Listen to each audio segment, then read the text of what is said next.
नमस्कार साथियों, मैं आज फिर आपके सामने लेके आया हूं सीडीपी 5 का पंच। 5 बेहतरीन क्वेश्चंस और उनसे भी बेहतरीन उनकी एक्सप्लेनेशन। चलिए शुरू करते हैं। तो पहला क्वेश्चन हम लेते हैं, role of a teacher in a class is to. किसी कक्षा में शिक्षक की भूमिका है। यहां अगर हम देखें तो यहां शिक्षक की भूमिका के ऊपर प्रश्न पूछे गया है, रोल ऑफ द टीचर के ऊपर प्रश्न पूछा गया है। तो fill the students with her own knowledge and prepare them for examination. अपने ज्ञान से शिक्षार्थियों को परिपूर्ण करना और उन्हें परीक्षा के लिए तैयार करना। तो यहां देखें, यहां जो पहले में भाव निकल रहा है वो क्या निकल रहा है? वो निकल रहा है डिलीवरी ऑफ कंटेंट का। यहां शिक्षार्थियों को अपने ज्ञान से परिपूर्ण करना, यानी यहां पर विषय वस्तु को प्रदान करना निकल रहा है।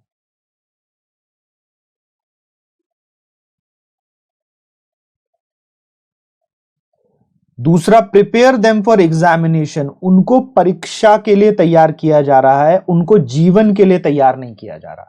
तो यहां पर दोनों चीजें गलती हैं। एक तो डिलीवरी ऑफ द कंटेंट किया जा रहा है, जो कि अब गलत संकल्पना है। हमें बच्चे को विषय वस्तु प्रदान नहीं करनी, बच्चे को अपने ज्ञान का निर्माण स्वयं करना है।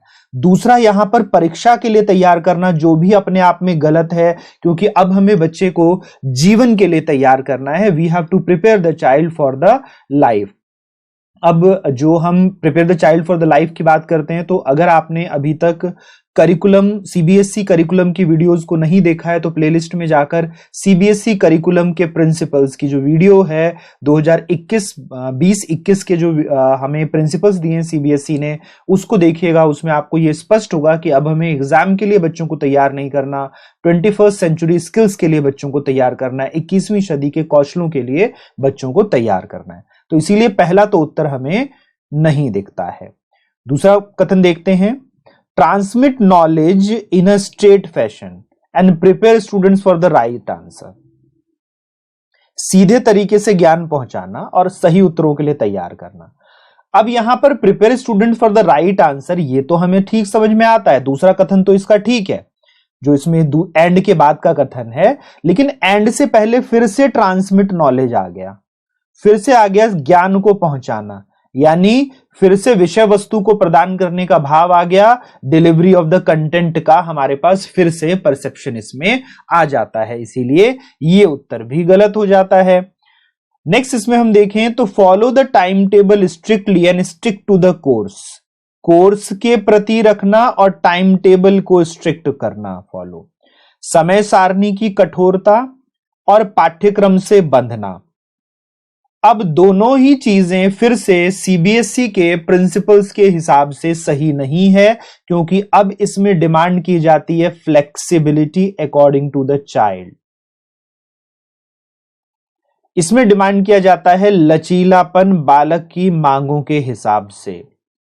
और दूसरा फिर stick to the course, course की जगह अब हम देते हैं फ्रेमवर्क, जिसको टीचर, हम कंस्ट्रक्टेड कहते हैं करिकुलम, इसको हम शिक्षक निर्मित पाठ्यक्रम, पाठ्यचर्या कहते हैं।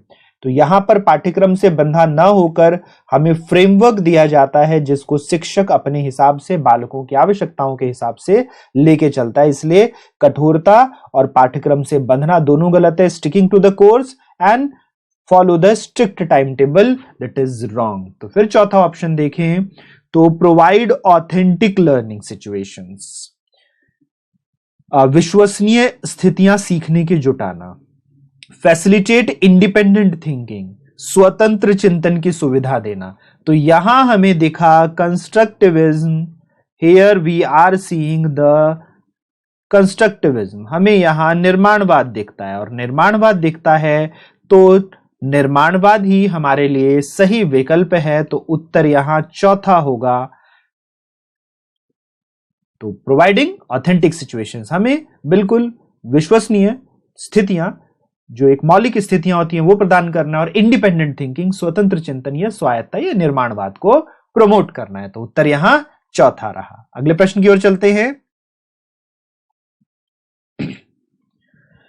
Which one of the following statement is most appropriate पूछा है, चिल्ड्रन मेकिंग एरर्स। कौन सा कथन बच्चों की त्रुटियों के संबंध में सबसे उपयुक्त है? तो सबसे उपयुक्त यहां पर पूछा गया है, children commit errors since they do not have the capacity to think.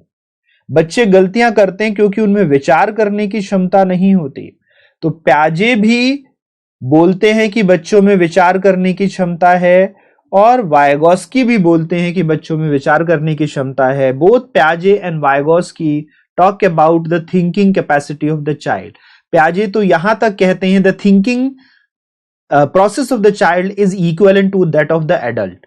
बच्चे के चिंतन की जो प्रक्रियाएं हैं वो वयस्क के समान है।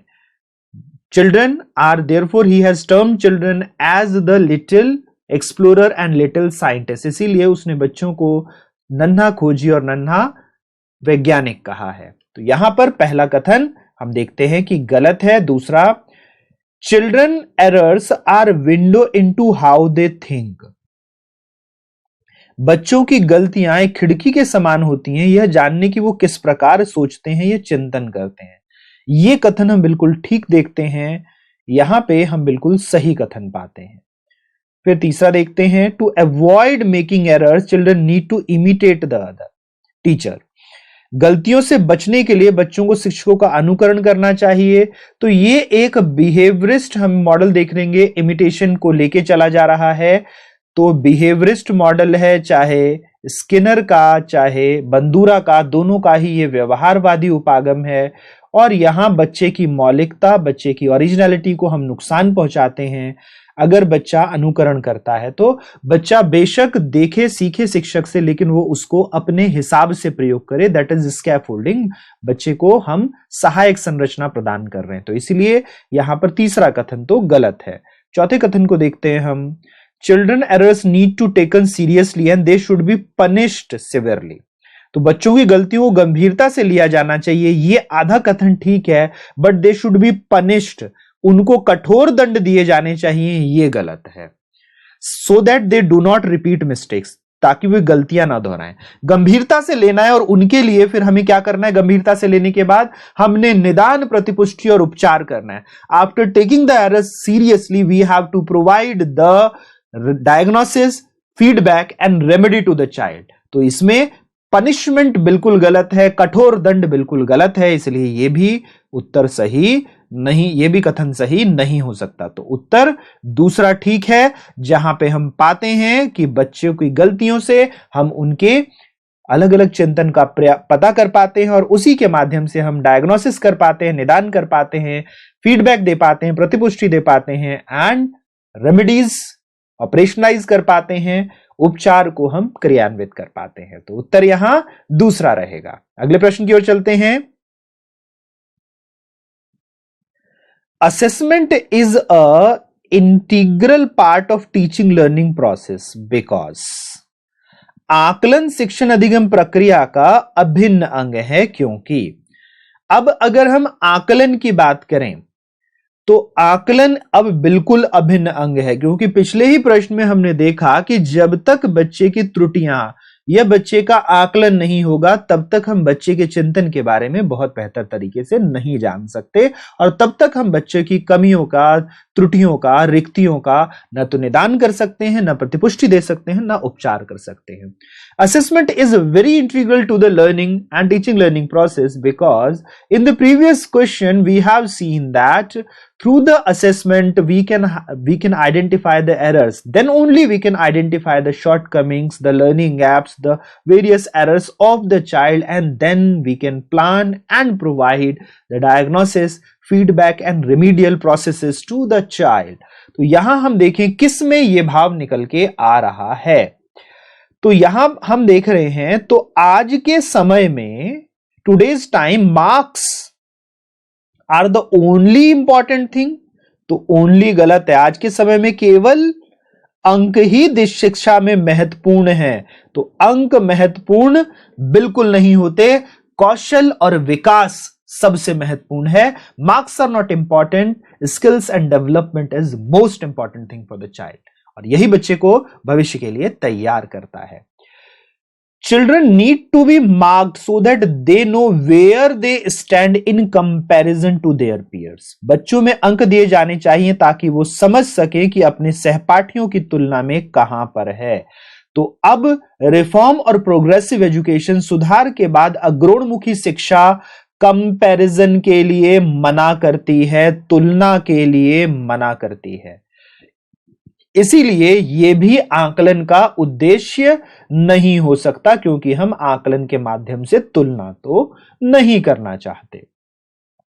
फिर हम देखें तो असेसमेंट हेल्प्स द टीचर, अध्यापक को सहायता करता है टू अंडरस्टैंड चिल्ड्रन लर्निंग, बच्चों के अधिगम को समझने में।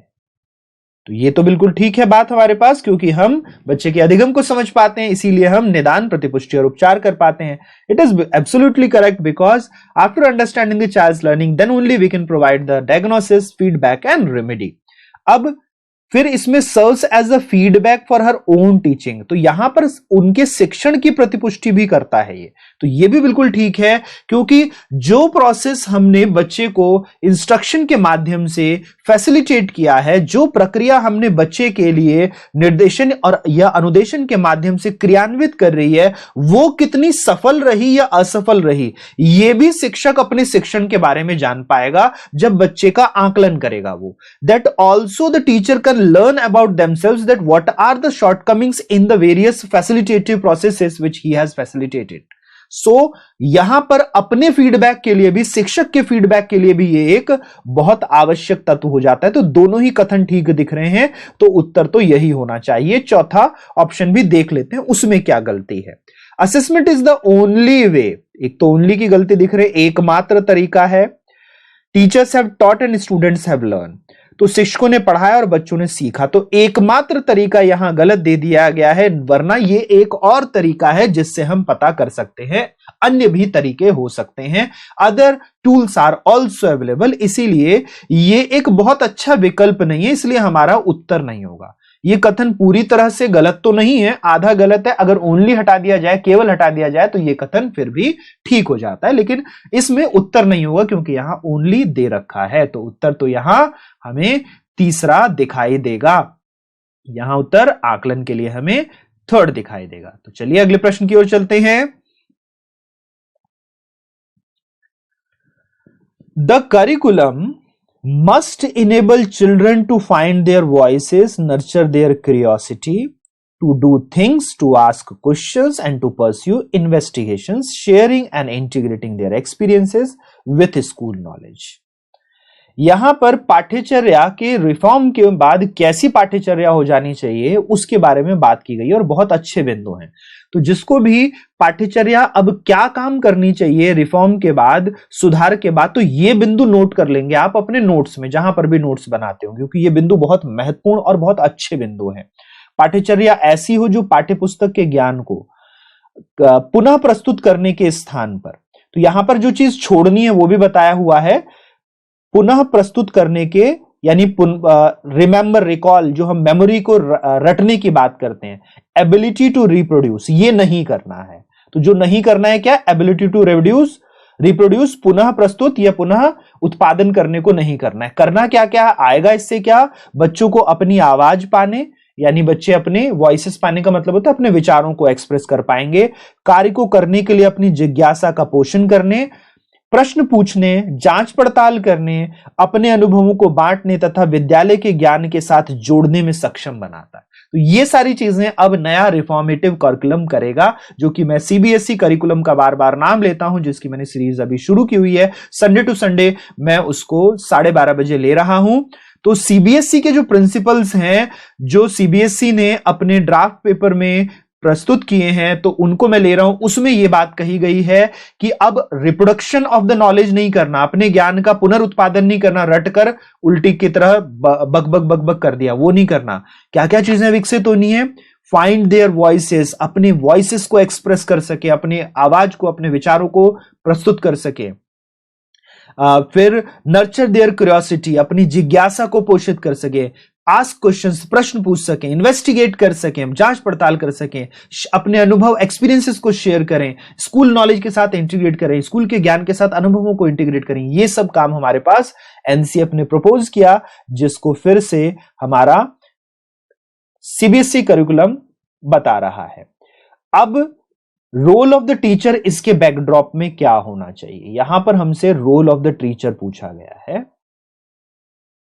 शिक्षक की प्राथमिक भूमिका पूछी गई है, प्राइमरी रोल पूछा गया है। अब यहां देखें तो to do the chapters of the text book sequentially, पाठ्य पुस्तकों के अध्यायों को क्रमवार पूरा करना, तो हमें सीक्वेंशली करने की जरूरत नहीं है। यहां पर हम किसको देखेंगे? यहां पे हम फ्लेक्सिबिलिटी को देखते हैं, क्योंकि बच्चे के हिसाब से चलना है हमने, तो फ्लेक्सिबिलिटी को देखना है, यहां लचीलापन को देखना है। तो इसलिए ये एक बहुत अच्छा क्रमवार उपक्रम नहीं होगा, तो एक बहुत अच्छा आंसर हमें नहीं देखने को मिल रहा है। दूसरा देखें, to ensure teacher ask good questions and children write the answers in their notebooks, यह सुनिश्चित करना कि शिक्षिका अच्छे प्रश्न पूछे और शिक्षार्थी अपनी उत्तर पुस्तिका में लिखें। अब यहां पर good questions asked by teachers, शिक्षक पूछ रहा है, तो बच्चे का प्रश्न पूछने का विकास कैसे होगा? तो बच्चे का प्रश्न पूछने का विकास फिर से हम इसमें नहीं देखते हैं सेकंड ऑप्शन में, इसलिए यह भी उत्तर हमें बहुत बेहतर नहीं दिखता, क्योंकि बच्चे को अपने आंसर्स नहीं लिखने, बच्चे को अपने आंसर्स ढूंढने हैं, और टीचर इसके लिए मोटिवेट करता हुआ दिखना चाहिए। फिर हम बात कर रहे हैं to give plenty of opportunity to children, बच्चे अपने प्लेंटी ऑफ अपॉर्चुनिटी लें, share their own understanding and knowledge, अपनी समझ को और अपने ज्ञान को साझा करने के पर्याप्त अवसर दिए जाए। तो यहां पर क्या दी जा रही है? Autonomy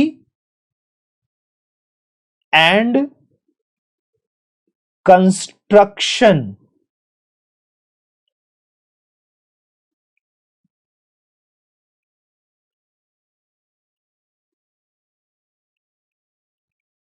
production opportunity.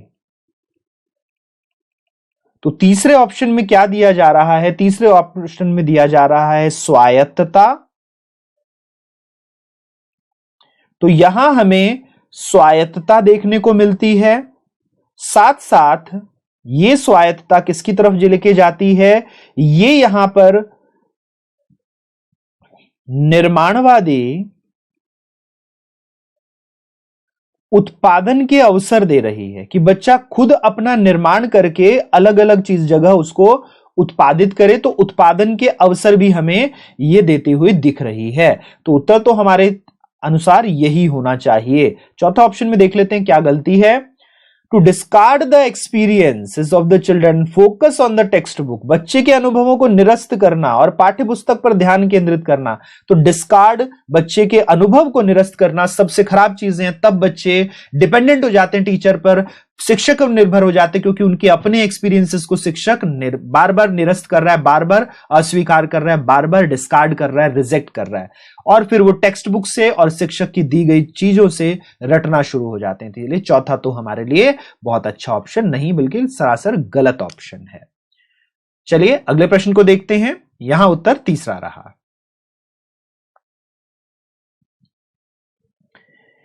To encourage child to put in efforts in their studies, teacher need to, बच्चे अपने अध्ययन में प्रयास करने हेतु प्रोत्साहित करने के लिए शिक्षकों को डैश की आवश्यकता होती है। तो मोटिवेट, स्कोल्ड, कंट्रोल, कंपेयर, साफ साफ हम बच्चों को प्रेरित, डांटना, नियंत्रण और तुलना देखें तो कुछ नेगेटिव टर्म्स हमें दे रखे हैं जो कि हम अब बच्चे के साथ कभी प्रयोग नहीं करते। स्कॉल्ड, डांटना, कभी प्रयोग नहीं करना। कंट्रोल, नियंत्रण, कभी प्रयोग नहीं करना। डांटने की जगह अब हम क्या करते हैं? अगर हम डांट नहीं रहे तो हम क्या कर रहे हैं? तो हम यहां पर फीडबैक देते हैं। अब हम डांटते नहीं हैं, प्रतिपुष्टियां देते हैं। और फिर नियंत्रण, कंट्रोल नहीं करते हैं, तो क्या करते हैं फिर इसकी जगह? इसकी जगह हम ऑटोनॉमी देते हैं, बच्चे को स्वायत्तता देते हैं। तो पहले में प्रतिपुष्टि देखते हैं, दूसरे में स्वायत्तता देखते हैं। और फिर तुलना नहीं करनी है, कंपेयर नहीं करना है, तो फिर क्या करना है? फिर करना है कोऑपरेशन। क्या करना है यहां पर? तो सहयोग या सहकार। और इन सभी चीजों के लिए बच्चे को करना है मोटिवेट, बच्चे को अभिप्रेरित करना है या प्रेरित करना है। तो उत्तर यहां पहला रहेगा। तो साथियों, मेरा ये प्रयास है कि हम इस CDP 5 का पंच की सीरीज के तहत मैं उस वेल्थ को क्रिएट करूं, इतने सारे क्वेश्चंस इसके अंदर एक एक करके डालता जाऊं कि जो नया रिफॉर्म आया है जिसको हम कंस्ट्रक्टिविज्म कहते हैं, निर्माणवाद कहते हैं, और उसमें हम अलग अलग एप्लीकेशन बेस्ड क्वेश्चन और अंडरस्टैंडिंग बेस्ड क्वेश्चन पूछते हैं। इसमें पूछे जाते हैं क्वेश्चन, तो उनको बेहतर तरीके से सभी शिक्षार्थी, सभी जो शिक्षक शिक्षार्थी हैं वो इसको समझ सकें। तो उम्मीद करता हूं कि आप सब लोग इससे लाभान्वित हो रहे होंगे।